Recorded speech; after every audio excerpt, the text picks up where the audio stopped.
দর্শক, স্বাগত আমাদের নিয়মিত সাপ্তাহিক আয়োজন চায়না বুলেটিনে। আপনারা জানেন, চীন পৃথিবীর বৃহত্তম রাষ্ট্রগুলোর একটি।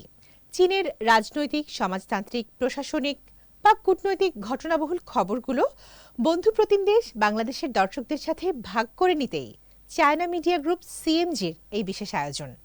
সঙ্গে আছি আমি তামান্না জেনিফার। জানিয়ে দিচ্ছে বিশেষ বিশেষ ঘটনার শিরোনাম। চীনের বন্যা নিয়ন্ত্রণ ও দুর্যোগ মোকাবেলায় সর্বাত্মক প্রচেষ্টার নির্দেশ প্রেসিডেন্ট শি জিনপিংয়ের। নরওয়ের সঙ্গে উচ্চ পর্যায়ের যোগাযোগ ও পরিবেশ বান্ধব সহযোগিতা জোরদারে আগ্রহী চীন, বললেন ওয়াং ই। চীনের সঙ্গে বাণিজ্য ও বিনিয়োগ সহযোগিতা জোরদারের আহ্বান জানালেন নামিবিয়ার প্রেসিডেন্ট। চীনের বিভিন্ন অঞ্চলে ভারী বৃষ্টি ও বন্যায় সৃষ্ট দুর্যোগের মধ্যে উদ্ধার, ত্রাণ ও পুনর্বাসন কার্যক্রমে সর্বোচ্চ গুরুত্ব দিয়ে কাজ করার আহ্বান জানিয়েছেন দেশের প্রেসিডেন্ট শি জিনপিং। জরুরি উদ্ধার অভিযান, আহতদের দ্রুত চিকিৎসা এবং ক্ষতিগ্রস্ত মানুষের পুনর্বাসনে সর্বাত্মক প্রচেষ্টা চালানোর জোর তাগিদ দেন তিনি। সাম্প্রতিক ভারী বৃষ্টিপাত ও প্রবল ঝোড়ো হাওয়ায় কুয়াংশি চুয়াং স্বায়ত্তশাসিত অঞ্চল, হুপেই, কানসু প্রদেশ সহ দেশের বিভিন্ন এলাকায় জলাধার ভেঙে যাওয়া, ভূমিধস ও প্রাকৃতিক দুর্যোগের ঘটনা ঘটেছে। হয়েছে প্রাণহানি ও অর্থনৈতিক ক্ষয়ক্ষতিও। এই পরিস্থিতিতে নজরদারি, আগাম সতর্ক ব্যবস্থা এবং জরুরি প্রস্তুতি আরও জোরদার করার আহ্বান জানিয়ে প্রেসিডেন্ট শি বলেন, জনগণের জীবন ও সম্পদের নিরাপত্তা নিশ্চিত করতে দুর্যোগ প্রতিরোধ ও ত্রাণ কার্যক্রমে শিথিলতার সুযোগ নেই। এদিকে চীনের প্রধানমন্ত্রী লি ছিয়াংও বন্যা পরিস্থিতির সার্বক্ষণিক পর্যবেক্ষণ এবং জরুরি উদ্ধার ও ত্রাণ কার্যক্রম শক্তিশালী করে সংশ্লিষ্ট কর্তৃপক্ষকে সমন্বিত পদক্ষেপ নেওয়ার আহ্বান জানান। চীন নরওয়ের সঙ্গে উচ্চ পর্যায়ের আদান প্রদান অব্যাহত রাখতে এবং দ্বিপাক্ষিক সম্পর্কের রাজনৈতিক ভিত্তি আরও সুসংহত করতে আগ্রহী বলে জানিয়েছেন চীনের পররাষ্ট্রমন্ত্রী ওয়াং ই।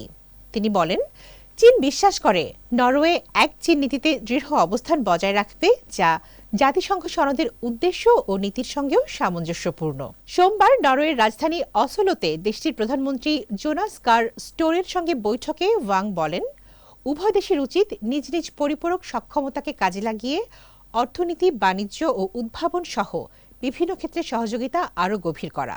বৈঠকে প্রধানমন্ত্রী স্টোর বলেন, নরওয়ে চীনের সঙ্গে পরিবেশ বান্ধব অর্থনীতি, কৃত্রিম বুদ্ধিমত্তা সহ উদীয়মান বিভিন্ন খাতে সহযোগিতা সম্প্রসারণ, জাতিসংঘের কেন্দ্রীয় ভূমিকা শক্তিশালী করা এবং বহুপাক্ষিকতাকে সমুন্নত রাখতে আগ্রহী।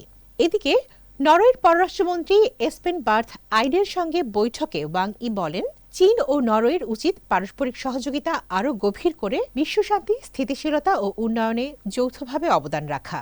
জবাবে আইডে জানান, নরওয়ে আন্তর্জাতিক অঙ্গনে চীনের গুরুত্বপূর্ণ ভূমিকার মূল্যায়ন করে এবং জাতিসংঘের কেন্দ্রীয় ভূমিকা শক্তিশালী করা, আন্তর্জাতিক সম্পর্কের মৌলিক নীতিমালা রক্ষা, জলবায়ু পরিবর্তনের মতো বৈশ্বিক চ্যালেঞ্জ মোকাবেলায় সমন্বয় আরও জোরদার করতে আগ্রহী। চীনের সঙ্গে বাণিজ্য ও বিনিয়োগ সহযোগিতা আরও জোরদারের আহ্বান জানিয়েছেন নামিবিয়ার প্রেসিডেন্ট নেতুম্বু নান্দি এন্দাইতওয়া। রাষ্ট্রীয় সফরের অংশ হিসেবে দক্ষিণ চীনের কুয়াংতুং প্রদেশের কুয়াংচু শহরে অনুষ্ঠিত এক ব্যবসায়িক গোলটেবিলে বৈঠকে তিনি বলেন, এই ফোরামের মূল উদ্দেশ্যই হল অর্থনৈতিক সম্পর্ককে এগিয়ে নেওয়া। বৈঠকে প্রেসিডেন্ট তার ভবিষ্যৎ সহযোগিতা নিয়ে দৃষ্টিভঙ্গি তুলে ধরে বলেন, কুয়াংতুং প্রদেশে আমার অবস্থান আমাকে দেখিয়েছে চীন কিভাবে উচ্চাভিলাষী উন্নয়ন ও সমৃদ্ধির লক্ষ্য নির্ধারণ করে কঠোর পরিশ্রম, উদ্ভাবন এবং সুযোগ কাজে লাগানোর মাধ্যমে তা বাস্তবে রূপ দিয়েছে। ফলে এমন অনেক ক্ষেত্র রয়েছে যেখানে দুই দেশ প্রকৃত অংশীদারত্বের ভিত্তিতে একসঙ্গে কাজ করতে পারে। দ্বিপাক্ষিক সহযোগিতা সম্প্রসারণের অংশ হিসেবে নামিবিয়ার প্রতিনিধি দল কুয়াংচৌতে চীনের শীর্ষ বৈদ্যুতিক যানবাহন নির্মাতা প্রতিষ্ঠান জিএসি আয়ন পরিদর্শন করে। দর্শক, এই ছিল আমাদের এবারের আয়োজনে। আবারও দেখা হবে চীনের সমসাময়িক খবর নিয়ে আগামী সপ্তাহে একই দিন একই সময়ে। অনুষ্ঠানটি সামাজিক যোগাযোগ মাধ্যমে দেখতে ভিজিট করুন www.facebook.com/cmgbangla এবং ইউটিউব চ্যানেল সিএমজি বাংলা। দেখার আমন্ত্রণ। চাই চিয়েন।